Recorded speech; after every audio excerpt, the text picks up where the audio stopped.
CM Revanth గులాబీ boss కి strong warning ఇచ్చారు. లెక్కకు లెక్క బదిలిచ్చేందుకు సిద్ధమయ్యారు. చెర్లపల్లి జైల్లో చెప్పకూడు తప్పదని వైబ్రేషన్స్ పంపారు. కాళేశ్వరంతో మొదలుపెట్టి ట్యాపింగ్ అంశంతో చుక్కలు చూపిస్తున్నారు. మొత్తంగా కేసీఆర్ ను టార్గెట్ చేసిన రేవంత్ తుక్కుగూడ సభ వేదికగా సింహంలా జూలు విధించారు. కారు అధినేతకు కాంగ్రెస్ బాస్ చేసిన వార్నింగ్ ఏంటో ఓసారి చూద్దాం.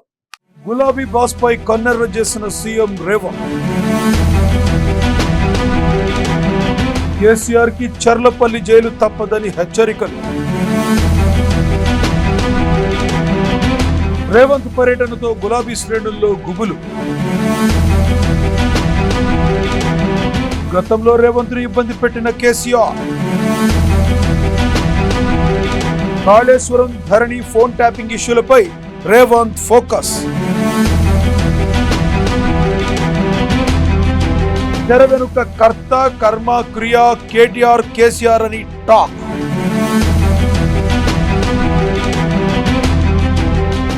బీఆర్ఎస్ అధినేత మాజీ సీఎం కేసీఆర్ పై రివెంజ్ తీర్చుకోవడానికి సీఎం రేవంత్ రెడ్డి సిద్ధమయ్యారా? గులాబీ బాస్ అధికారంలో ఉన్నప్పుడు తనను ఎలాగైతే ఇబ్బందులకు గురి చేశారో ఇప్పుడు అదేలాగా కేసీఆర్ ను చేయడానికి రంగం సిద్ధం చేశారా? అంటే పదే పదే రేవంత్ చేస్తున్న కామెంట్స్ ని బట్టి చూస్తే అక్షరాల ఇదే నిజమనిపిస్తుంది. అంతేకాదండోయ్, చెర్లపల్లి జైలుకి పంపుతామని స్వయంగా రేవంతే ప్రకటించడంతో గులాబీ పార్టీలో గుబులు మొదలైంది. దీంతో ఎప్పుడేం జరుగుతుందోనని బీఆర్ఎస్ శ్రేణుల్లో ఆందోళన మొదలైంది. అంగిలాగు ఊడదీసి నువ్వు మాట్లాడే లత్కోర్ లఫంగ మాటలకు చెర్లపల్లి జైల్లో చిప్పకూడు తినిపిస్తా బిడ్డ నువ్వు అనుకుంటున్నావేమో. అంగిలాగు ఊడదీసి నువ్వు మాట్లాడే లత్కోర్ లఫంగ మాటలకు చెర్లపల్లి జైల్లో చిప్పకూడు తినిపిస్తా బిడ్డ నువ్వు అనుకుంటున్నావేమో.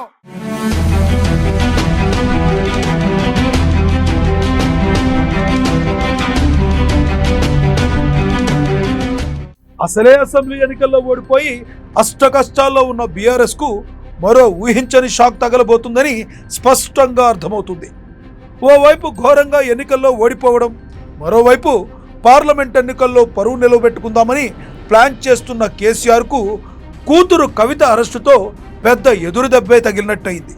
దానికి తోడు సిట్టింగ్ ఎమ్మెల్యేలు ఎంపీలు ఎంపీ అభ్యర్థులుగా ప్రకటించిన తరువాత కారు దిగి కాంగ్రెస్ కాషాయ కండువా కప్పుకోవడంతో కేసీఆర్ కు అన్ని వరుస షాకులు తగిలాయి.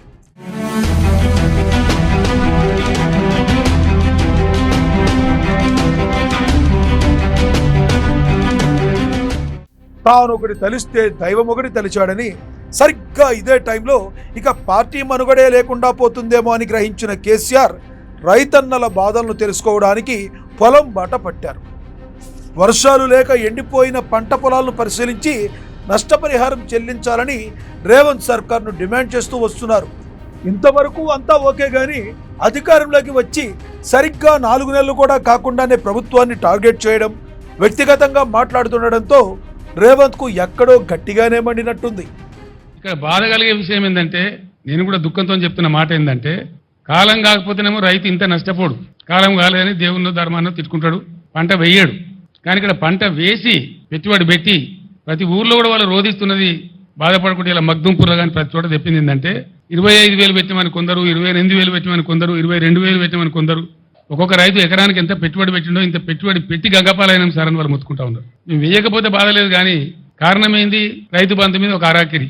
అది ఎప్పుడు వేస్తారో ఎప్పుడు వేయరో చెప్పకపోవడం, 7 ఎకరాలని 3 ఎకరాలని 4 ఎకరాలని దానిలో తొండి పెట్టి అసలు వస్తుందా రాదా ఒక కన్ఫ్యూజన్ గురి చేయడం రైతులను. నిన్న మొన్నటి దాకా ఇప్పటికి కూడా ఇంకా పూర్తిగా వేయలే, రైతులకు 100% వేయలే. ఇంకా దాని మీద ఒక పాలసీ లేదు, ధైర్యం లేదు, చెప్పే తెలివితేటలు లేవు, అదొక వైఫల్యం. అదేవిధంగా నేను మొన్న మాట్లాడితే ఇంత గలీజ్గా అంటే ఒక ముఖ్యమంత్రి స్థాయిలో 100 రోజులలో 200 మంది రైతులు చచ్చిపోయిన 200 పైచీలు కానీ నేను చెప్తే 48 గంటల్లోగా ఇవ్వండి మేము వాళ్ళకు నష్టం ఇస్తామని చెప్పినారు. మేము 4 గంటలనే ఇచ్చినాం.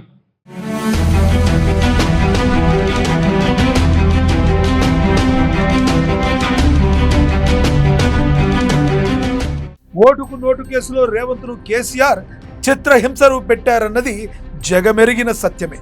ఆ తర్వాత పలు కేసులు జోడించి నెలల తరబడి చెర్లపల్లి జైల్లో ఉంచారు కూడా. దీంతో మునిపెన్నడూ లేని క్రేజ్ రేవంత్ కు వచ్చేసింది. కొద్ది రోజుల్లోనే తెలంగాణ పిసిసి అధ్యక్ష పదవి కూడా వచ్చింది. ఇక మనల్ని ఎవడ్రా ఆపేదన్నట్లుగా రేవంత్ రెచ్చిపోయారు. కేసీఆర్ అంటే చాలు ఒంటి కాలిపై లేచేవారు. నాటి నుంచి తెలంగాణలో తనకున్న ఏకైక శత్రువు, బద్ధ శత్రువు కేసీఆరే అన్నట్లుగా రేవంత్ ప్రవర్తిస్తూ వచ్చారు. ఇది మాజీ ముఖ్యమంత్రి మాట్లాడే భాషనేనా?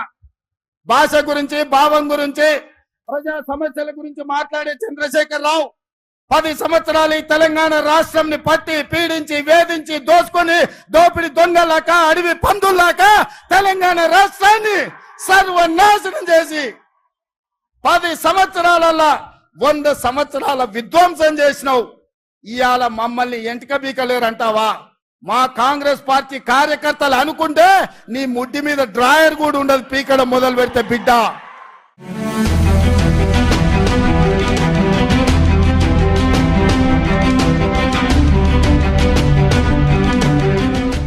సీన్ కట్ చేస్తే 2023 ఎన్నికల్లో బీఆర్ఎస్ ఘోర ఓటమిని చవిచూడటం, కాంగ్రెస్ గెలవడం, సీఎం రేవంత్ రెడ్డి ప్రమాణం చేయడం ఇవన్నీ చకచకా జరిగిపోయాయి.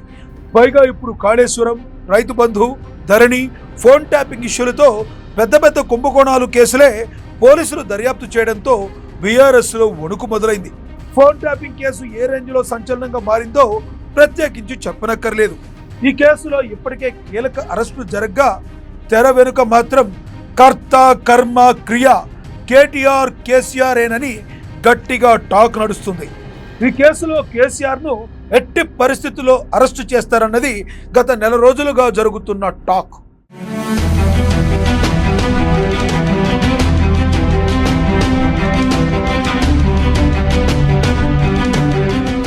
ఇన్ని రోజులు కేసీఆర్ గురించి మాట్లాడకుండా మర్యాదపూర్వకంగానే ఉన్న రేవంత్ ఒక్కసారిగా తుక్కుగూడ జనజాతర వేదికగా జూలు విదిల్చారు. కేసీఆర్ ఏది పడితే అది మాట్లాడితే చూస్తూ ఊరుకుంటామని అనుకుంటున్నావేమో, సమస్యే లేదు, తానేం జానారెడ్డిని కాదని రేవంత్ రెడ్డిననే విషయం మర్చిపోకండి బిడ్డ అని స్ట్రాంగ్ వార్నింగ్ ఇచ్చారు. ఆనాడు చెప్తున్నా, ఈనాడు చెప్తున్నా, పేదలకు ఎక్కడా కేసీఆర్ డబుల్ బెడ్రూమ్లు కట్టనివ్వలేదని మండిపడ్డారు. కేసీఆర్ కు చర్లపల్లి జైల్లో డబుల్ బెడ్రూమ్ ఇల్లు కట్టిస్తానని హెచ్చరించారు. ఎట్టి పరిస్థితుల్లో చర్లపల్లి జైల్లో కేసీఆర్ కు చెప్పకూడు తినిపిస్తానని వార్నింగ్ ఇచ్చారు రేవంత్. నువ్వు అనుకుంటున్నావేమో కాలు ఇరిగిందని, లేకపోతే కట్టబట్టుకొని నడుస్తున్నా అని, కూతురు జైలుకు పోయిందని, అధికారం కోల్పోయిందని కొంతకాలం మేము సంయమనం పాటించినాం. ఏ మనిషికైనా కష్టం వచ్చినప్పుడు మేము మానవత్వంతో మీ గురించి మాట్లాడకుండా మర్యాద పూర్వకంగా వ్యవహరించినాం. ఇవాళ నువ్వు అనుకుంటున్నావు నువ్వు ఏది పడితే అది మాట్లాడితే చూస్తూ ఊరుకుంటామని. చూస్తూ ఊరుకునేటోడు ఎవరు లేరు. నేను పెద్దలు జానారెడ్డి గారి లాగా కాదు, నేను రేవంత్ రెడ్డిని బిడ్డ. అంగిలాగు ఊడదీసి నువ్వు మాట్లాడే లత్కోర్ లఫంగ మాటలకు చెర్లపల్లి జైల్లో చిప్పకూడు తినిపిస్తా బిడ్డ. నువ్వు అనుకుంటున్నావేమో, ఆనాడు చెప్పినా ఈనాడు చెప్తున్నా, నువ్వు పేదలకు డబుల్ బెడ్రూమ్ ఇల్లు కట్టియలే, నేను మాత్రం నీకు తప్పకుండా డబుల్ బెడ్రూమ్ ఇల్లు కట్టిస్తా చెర్లపల్లి జైల్లో.